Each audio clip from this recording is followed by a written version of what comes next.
နေဆက်ဖြတ်ကျော်လူသားချင်းစာနာထောက်ထားမှုအကူအညီများနီလန်ပေါင်းစုံပေးအပ်ဖို့ဒေသအတွင်းအဖွဲ့အစည်းများနဲ့လက်တွဲပြီးကျန်းမာရေးအကူအညီလိုအပ်နေတဲ့ပြည်သူတွေကိုထိရောက်စွာကူညီပေးဖို့ပြည်သူများကျန်းမာရေးဝန်ဆောင်မှုကိုလုံခြုံစွာရရှိဖို့ဖန်ဆီးခံမြန်မာစစ်ပညာရှင်များပြန်လွှတ်မြောက်ဖို့နဲ့အာဏာသိမ်းစစ်ကောင်စီကိုတရားဝင်အစိုးရအဖြစ်အတိမတ်မပြုဖို့နိုင်ငံတကာအစိုးရနဲ့အဖွဲ့အစည်းများကိုမြန်မာနိုင်ငံစစ်ပညာရှင်များအသင်း Burma Medical Association BMA ရဲ့12ကြိမ်မြောက်ညီလာခံကတိုက်တွန်းလိုက်ပါတယ်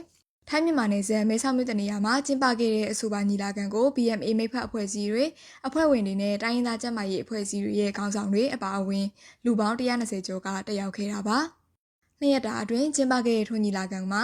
2023-2029ခုနှစ်မဟာဗျူဟာလုပ်ငန်းစဉ်2024-2025နှစ်စဉ်လုပ်ငန်းစီမံချက်များကိုတင်ပြဆွေးနွေးခဲ့ပြီးအလုံမှုဆောင်ရဲ့လုပ်ငန်းအစီရင်ခံစာနဲ့ဗဏ္ဍာရေးအစီရင်ခံစာတို့ကိုလည်းတင်ပြဆွေးနွေးခဲ့ပါတယ်။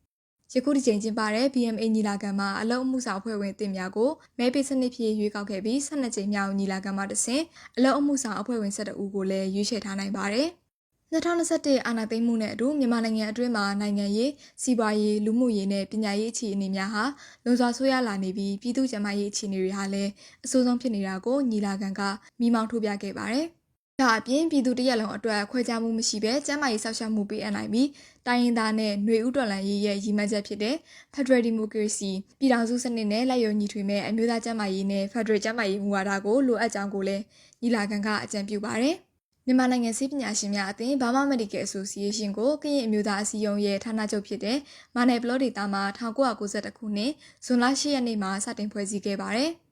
ယခုလိုကျင်းပတဲ့ညီလာခံတွေကိုမာနယ်ဘလော့ဒေတာမှာပြုလုပ်ခဲ့တဲ့ပထမအကြိမ်ညီလာခံရဲ့ဆုံးဖြတ်ချက်နဲ့အညီဆောင်ရွက်နေပြီးပြည်သူတရက်လုံးကိုလွှမ်းခြုံနိုင်တဲ့ကျန်းမာရေးအဆင့်တန်းတရရရှိအောင်ဥတီဆောင်ရွက်လျက်ရှိရလို့ဘော်ဒါအက်ကိုမှစုံစမ်းသိရှိရပါတယ်။